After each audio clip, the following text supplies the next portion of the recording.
আসসালামু আলাইকুম। এটা হচ্ছে আমাদের ঘর বাড়ি। এটা ভিডিও করে তুলে রাখার কারণ হচ্ছে স্মৃতি হিসাবে ধরে রাখা। বাবার সারা জীবনের অর্জন, যত টাকা পয়সা ছিল সব এই বাড়ির পিছনে, এই ঘরের পিছনেই। আমরা যারা মধ্যবিত্ত পরিবারে বিলং করি বা বসবাস করি, আমাদের তেমন কোনো চাহিদা বা আশা থাকে না। আমাদের চাওয়া পাওয়াগুলো খুব ছোট। 3 বেলা পেট ভরে খেতে পাওয়া এবং পরিবার পরিজন নিয়ে সুন্দরভাবে জীবনযাপন করা, থাকার একটা ভালো বাসস্থান হওয়া, ভালো বাড়িঘর থাকা। এইটা ছাড়া আমরা যারা মধ্যবিত্ত ফ্যামিলিতে বসবাস করি, আমাদের তেমন কোনো উচ্চাকাঙ্ক্ষা থাকে না।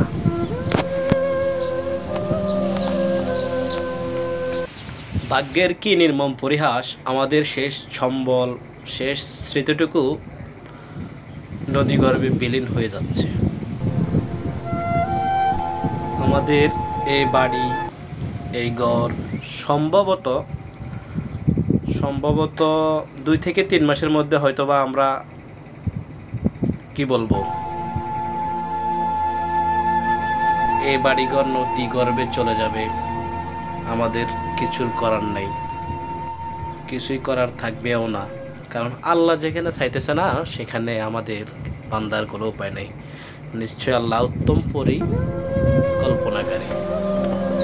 নিশ্চয় আল্লাহ হয়তো বা এর চাইতে ভালো কিছু রাখছেন আমাদের জীবনে, আমাদের লাইফে। তবে সাময়িক হয়তো আমাদের কষ্ট হবে, কারণ হুট করে তো আর স্বাভাবিকভাবে ফিরে আসা যায় না, স্বাভাবিক জীবনযাপন করা যায় না।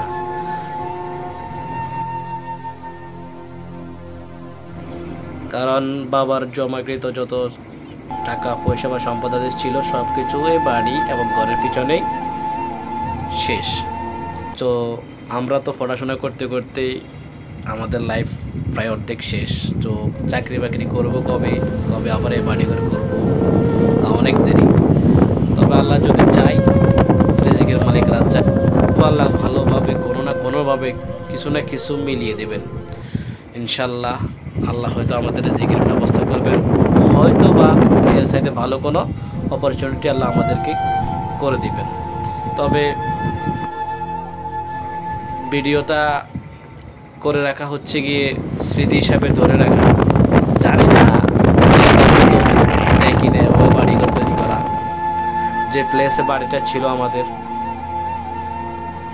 ওইটা আসলে মানুষের কি বলে স্বপ্ন থাকে অনেকের, যে এমন এক জায়গায় বাড়ি করা, এমন প্লেসমেন্টে বাড়ি করা। আমাদের স্বপ্নটা প্রায় চূর্ণ বিচূর্ণের পথে, কারণ নদী আমাদেরকে থাকতে দিল না। অ্যান্ড এটা আমার শেষ ভিডিও আমার বাড়ির।